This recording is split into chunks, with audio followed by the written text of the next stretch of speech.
অবস্থা থেকে আমার প্রেম, বুঝলেন? মানে আসলে ছোট থেকে, তখন থেকে সম্পর্ক। তারপরে আমাদের 3 মাসের জন্য ব্রেকআপ হয়ে যায়, মানে ফ্যামিলিগত ভাবে। তারপরে আমার এই ভাবিকে বলার পর থেকে কথা বলতে দিয়েছে।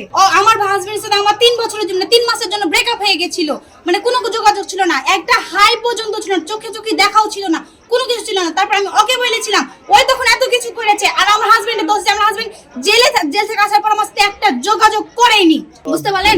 কথা বলতে বলতে ওই বলছে পালিয়ে যাও, এই করো সেই করো। কিন্তু অনেক চিল্লাপাল্লা হচ্ছিল, এটা জানি যে অনেক চিল্লাপাল্লা হয়তো হতে পারে, হাতাহাতি, কিন্তু আমি এটা সত্যি জানি, এটা বলতে পারবো না। কিন্তু আমার হাজবেন্ডের এখানে একটা তিল পরিমাণ অপরাধ নাই, বা আমার হাজবেন্ডের বন্ধুর কথা বলছে না, জানালতে ঠোকা মারার কথা, এটা সব করে মিথ্যা কথা, ভুল মিথ্যা কথা। আমি যখন আসছি এখানে, আমি যেদিন এসে আমার শ্বশুরটা বাইরে ছিল কাজ, আমি যেদিন এসেছি, আমার কালকে এসছি আমি, আমার ননদ ঘরে বাচ্চাকে নিয়েছিল, আর আমি সে সময় এসে ঢুকে গেছি, কেউ ছিল না বাড়িতে, পুরো বাড়ি ফাঁকা ছিল কালকে। আর আমার ভাবি হচ্ছে সব থেকে নাটের গুরু, এই সব কিছু করেছে। আমার হাজবেন্ডের কোনো দোষ নাই, বা হাজবেন্ডের বন্ধুদেরও কোনো দোষ নাই।